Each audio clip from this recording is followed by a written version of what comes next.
बंटी चूहा बहुत होशियार था। वह एक जंगल में रहता था। उसने अपना एक छोटा सा घर बना रखा था। जंगल के पास एक घर था। उसमें एक छोटा सा बच्चा रहता था। उस बच्चे के पास लांग बूट थे, लेकिन वह छोटे हो गए थे। उस लड़के ने वह फेंक दिए। बंटी चूहा बोला, अरे ये जूते तो बहुत अच्छे हैं, मैं इसमें आराम से सो सकता हूँ। बंटी चूहा एक जूते को घसीटकर अपने घर के नीचे ले आता है। दूसरा जूता लाने की उसकी हिम्मत नहीं थी, इसलिए वह उसे ही साफ करके उसमें अच्छे से सोने का बिस्तर बना लेता है। फूलों से उसे सजाता है। बंटी चूहा बहुत खुश रहता था। जंगल के और जानवर उसे देखने आते थे। जानवर सब उसको देखते ही बंटी चूहा बहुत नखरे में अपने जूते पर चढ़कर बैठ जाता था। एक दिन नटखट कबूतर बंटी से मिलने आता है। कबूतर बोला, बंटी भाई, बहुत सुंदर घर सजाया है और इस जूते ने तो 4 चांद लगा रखे हैं। सुन भाई, नजर मत लगा देना, बहुत मुश्किल से इसे सजाया है। तुम जैसों की नजर लगी तो ये खराब हो जाएगा। भाई, मैं तो तुम्हें बधाई देने आया था, लेकिन लगता है तुम्हारा घमंड तो 7वें आसमान पर है। मुझे किसी की बधाई की जरूरत नहीं है। मैं जानता हूँ तुम सब मुझसे जलते हो, क्योंकि तुम बाहर सर्दी झेलते हो और मैं इस जूते में घुसकर आराम से सो जाता हूँ। नटखट कबूतर बिना कुछ कहे उड़कर वापस चला जाता है। अब बंटी चूहा सारे दिन घूस मारकर खाना खाता और रात को अपने जूते में आकर सो जाता था। धीरे धीरे जंगल के सभी जानवरों से उसने बात करना बंद कर दी। अब उसका कोई दोस्त नहीं रहा था। धीरे धीरे समय बीतने लगा। एक दिन रात के समय जंगल में तेज बारिश होने लगी। इस सब से बेखबर बंटी चूहा अपने जूते में आराम से सो रहा था। उसे बाहर के मौसम का पता नहीं लगा। बारिश का पानी बढ़ने लगा। जूते के तले में एक सुराख था, जिससे पानी जूते में भरने लगा और कुछ ही देर में बहुत सारा पानी जूते में भर गया।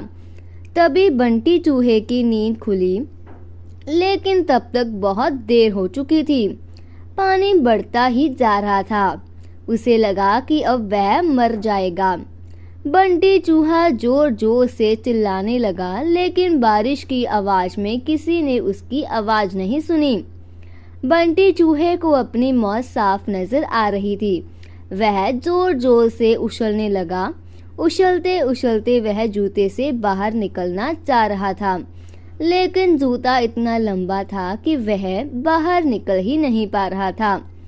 उधर दूर एक घोंसले में नटखट कबूतर अपने बच्चों के साथ बैठा था। नटखट कबूतर बोला, बच्चों, लगता है किसी के चिल्लाने की आवाज आ रही है, कोई मुसीबत में है।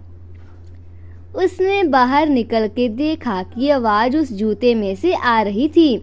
वह तुरंत समझ गया कि बंटी चूहा जूते में फंस गया है।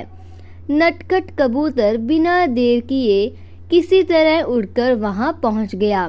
वह जूते के ऊपर बैठ गया। उसने देखा बंटी चूहा डूब रहा है। बंटी चूहा बोला, कबूतर भाई, मुझे बचा लो, नहीं तो मैं मर जाऊंगा।